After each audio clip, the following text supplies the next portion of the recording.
Ah, Welcome back, class. Go ahead, fall in, find your seats. Yes, welcome to the dojo. I am Hawk Sensei, and a sensei should teach within a dojo. All right, so the topic of discussion for today, buzzwords. Yes, buzzwords.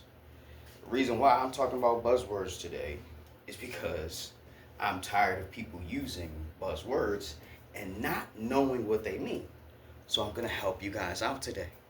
Let's stop being foolish. Being foolish is a sin. Being willfully ignorant. If you choose ignorance over knowledge, you are being sinful. The wages of sin is death. Our people die for a lack of knowledge. So now that you understand why being foolish is sinful, let's stop being fools. All right.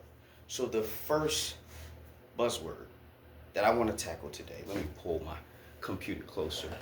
I'm going to stay on screen today because the last video that I did, I went off screen and it felt a little unprofessional. So I'm going to stay on screen this time so you can see me in all my glory and all my sexiness. All right. You're welcome. All right. So let me slide this back. All right, so the first definition that we're going to define today is misogyny. Misogyny. We've heard this countless and countless times, usually from a feminist or someone who is a sympathizer. Nonetheless, today we are going to actually define that term so we can fully understand what it means. And I'm going to break it down in layman's terms. So when we hear misogyny, we know exactly what they're saying. And if it's not correct or congruent or aligns with the definition that we have here, we know that they are in the wrong. And usually, we should correct them. But if we're going to follow the advice of the videos that I've put here, you don't always need to correct them. Let them be wrong. Give them the information. If they want to be willfully ignorant, you know who they're going to have to answer to. Okay, so misogyny, right? This is, I'm going to cite my source, the Oxford definition of misogyny. So here's what it says. Dislike of, contempt for, or ingrained prejudice against women. We're going to do that again. Dislike of, contempt of, contempt for, or ingrained prejudice against women. If I was to just simply break that down so we can understand it, it would be racism towards women, sexism. If you are inherently opposed and against women, you would be a misogynist. I want to ask a question because now that I understand the definition of misogyny, I have a question. So if I dislike the behaviors of some women, not all, am I a misogynist? I don't dislike women per se, but there are a lot of modern behaviors that I dislike. Am I a misogynist? I honestly don't know. Let's expand, let's grow, let's go. Okay, so that's misogyny. Now that we understand misogyny is just basically deep-seated hatred towards women, contempt, and all those vitriolic feelings. Yes, that is misogyny. We learned something new today. Misogyny is just hatred towards women. Racism, sexism, whatever. So we got that down pat. Now we know what misogyny is. So if I just simply dislike their behaviors, but not them as beings or people, I don't believe that I'm a misogynist. I don't believe that. I could be wrong, but I don't believe that. All right, so the second definition. This is a big one. Hypergamy. Now, you may have seen this word, and you may have called it or mispronounced it. I've heard it mispronounced hypergamy. practice hypergamy. All right, anyway. Hypergamy. Hypergamy. Right? So hypergamy. This is what we have. Also, this is Wikipedia. This is the Wikipedia. Now I'm gonna go to Oxford. I wanna use Oxford. It's like one of the most prestigious colleges in the world. I'm a little tongue-tied today. So hypergamy, the action of marrying or forming a sexual relationship with a person of a superior sociological or educational background. So hypergamy is basically dating up, marrying up, sexing up. You know what I mean? Someone you would think has a higher social status, right? A higher social status or a higher educational status. That doesn't necessarily translate into better. So it's more or less materialistically. Somebody who has more status is usually someone with more finances, someone who can afford a better lifestyle. You know what I mean? So let's look at the Wikipedia definition. I think that might be a more simplistic definition, but it has more words. So let's just look at it anyway. Hypergamy, colloquial, referred to as, oh, I definitely butchered that. Colloquially. I've heard it before, but I don't know. I just can't pronounce it. Whatever. But you know what I'm saying. Referred to as dating up or marrying up, like I said before, is a term used in social science for the act or practice of a person dating or marrying a spouse of higher social status or sexual capital than themselves and continually attempting to replace their current partner with someone they deem superior. So basically being a hoe. Every time you find somebody you think is better, you want to form a sexual bond with them. How can you pair bond like that? Hoe. Even though it's in your nature, a woman's nature, to want to seek the best partner, I think you can get your brain wired to just only do that. As soon as you find something, no matter how good it is, your brain's like, there's something better out there. I must find it. That can be bad. That can be bad. Because there will never be a limit. I can understand why the perspectives on a high value man are the way that they are today. We're going to get to that definition later on. Okay, so that's hypergamy. Let's go with woke. Woke. Oh boy, woke. Woke. Let me see something real quick. 1 second. I want to hear that definition. I want to hear that pronunciation. Colloquial. Let's see. Let's see if we can hear it. Colloquially.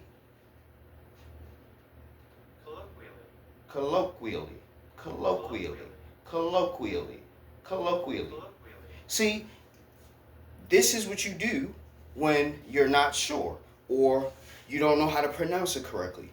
Listen to the pronunciation. Let's listen to it again. Colloquially.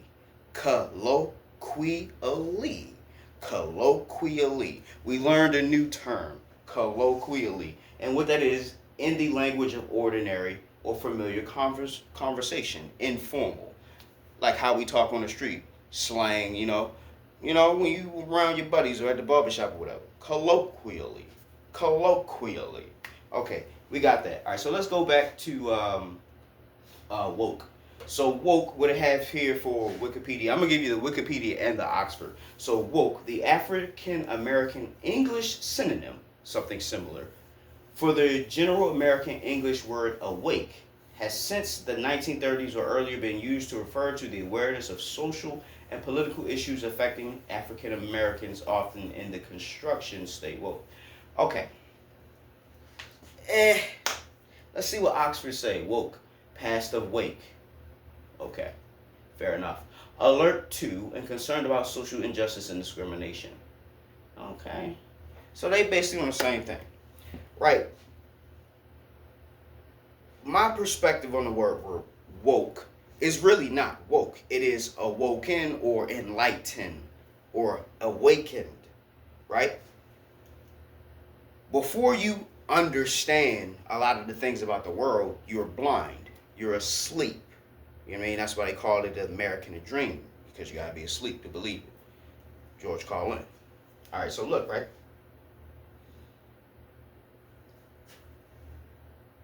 They are correct in the term of awareness, being aware to societal issues, but it goes beyond African Americans. It goes beyond my race. It is pertaining to everything from the government to the banks to the military industrial complex to the cartels. It goes all the way through to be alert and aware of what's going on, not only in society, but civilization as a whole. When you have become enlightened or awoken, right?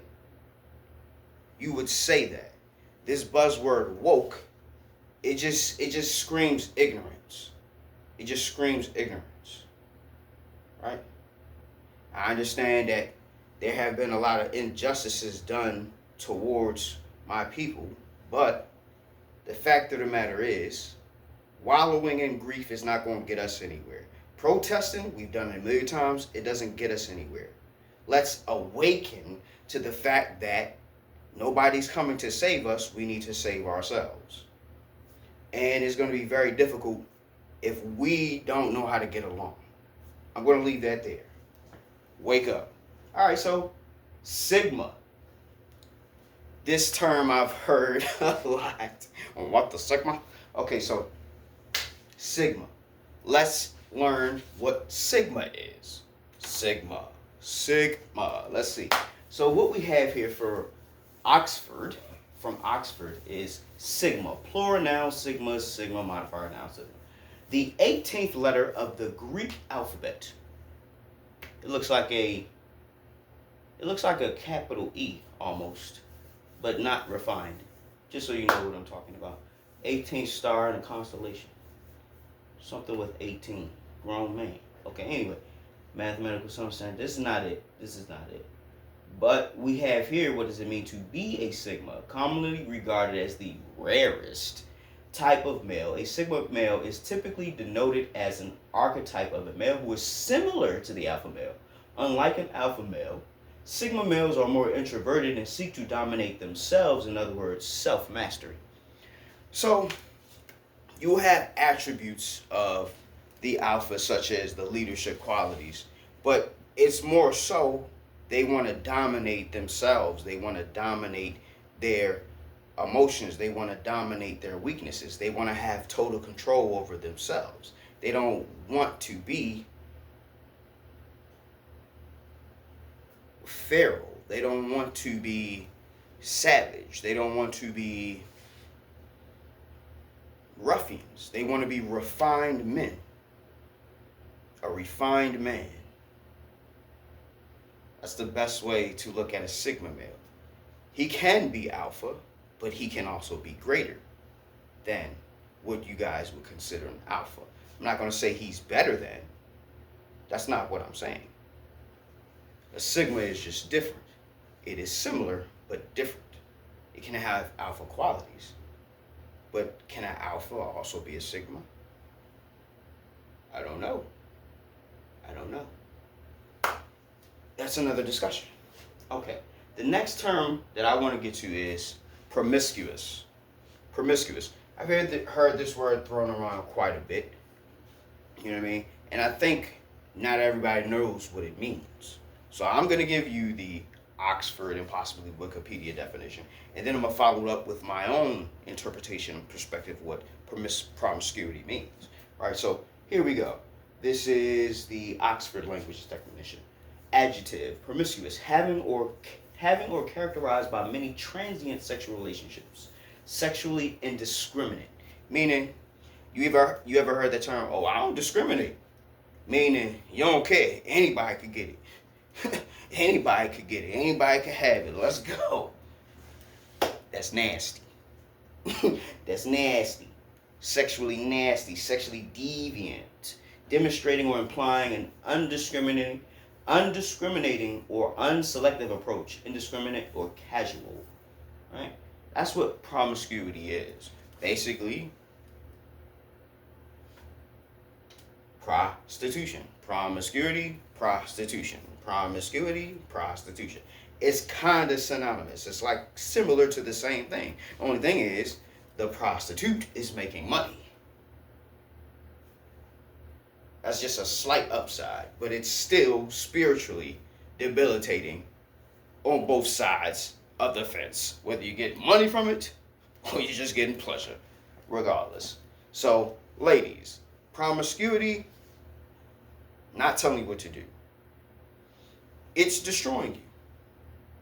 You could say that smoking is destroying me, but I think promiscuity is destroying you at a much more alarming rate. It's destroying you all where we can't see. But I digress.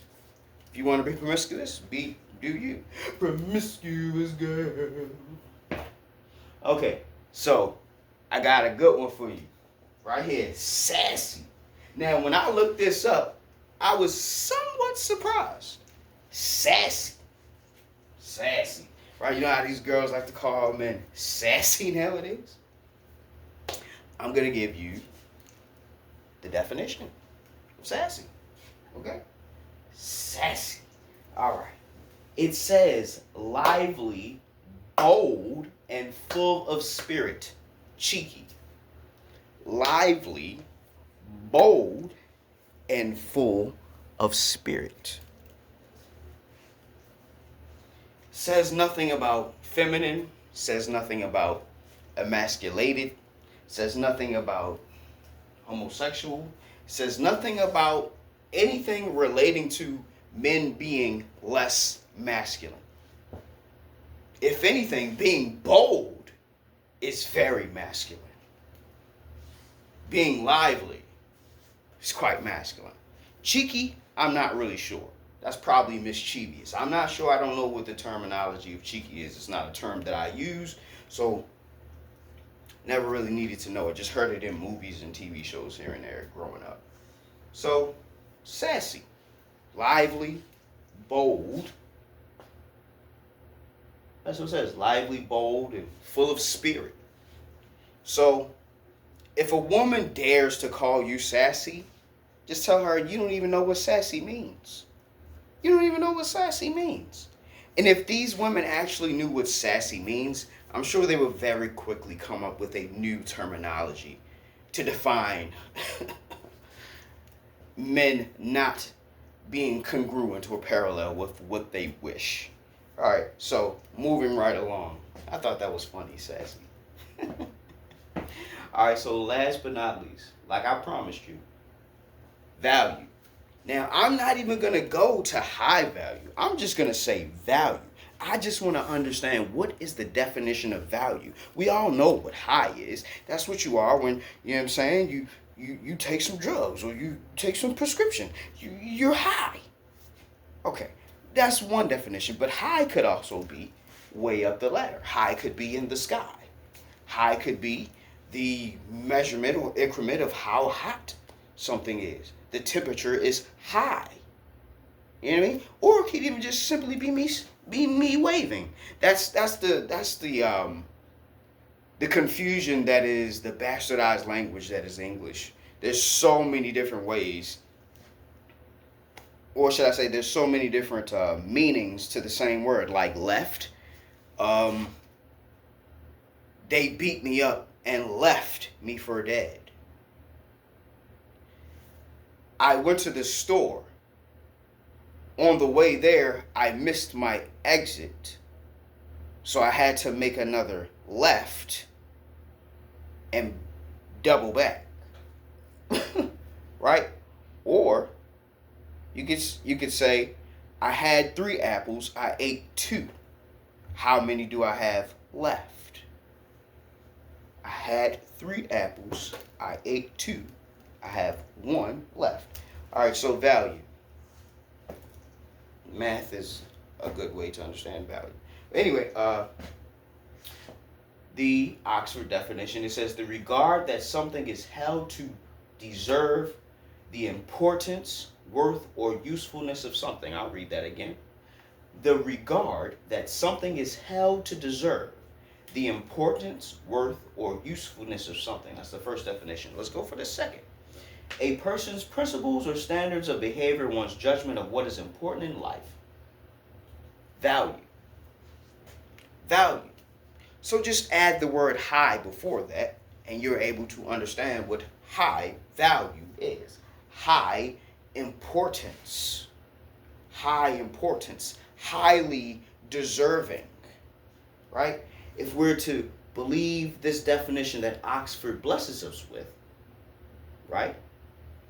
High value is high importance, high worth, high desirability, and high deservability. Right? That's what value is. Value, in and of itself, really has nothing inherently to do with money. But 9 times out of 10, that is what is associated with high value. High value is high money. So when these women are saying, I want a high value man, what they really mean is, I want a high earning man. They want a high earning man. So now that we have this video, the rest of you YouTube can stop being as foolish as they have been. All it simply takes is a simple Google search to understand what these words mean. We live in the age of technology. It is readily at our fingertips. Anyone who refuses to reach for the knowledge that is readily there, they're a fool. They're a fool. They are willfully ignorant. It is dangerous to associate with people like that. You don't believe me? Keep associating with them and see what kind of situations you'll find yourself in. Okay. That being said, in conclusion, let's raise our levels of understanding, because it is certainly a wellspring of life. When you know better, you do better. That's why each day I want to come back here to remind you, your daily reminders, to constantly improve, to get better, to learn, expand, and grow. Let's expand, let's grow, let's go. Professor Hawk signing out. Hawk Sensei bids you adieu. Don't let the door hit you where it should have split you when you leave out my dojo. Take care, guys.